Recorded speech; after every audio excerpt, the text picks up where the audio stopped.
నమస్కారం NSTV news కి స్వాగతం. నా పేరు ఉషా. ముందుగా ముఖ్యాంశాలు.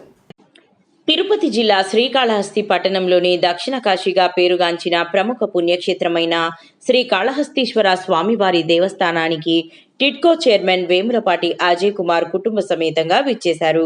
వారికి దేవస్థానం అధికారులు స్వాగతం పలికి స్వామి అమ్మవార్ల ప్రత్యేక దర్శనం చేయించారు.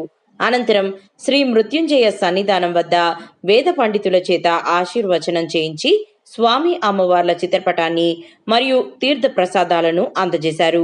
ఈ కార్యక్రమంలో దేవస్థానం అధికారులు మరియు జనసేన నాయకులు పాల్గొన్నారు.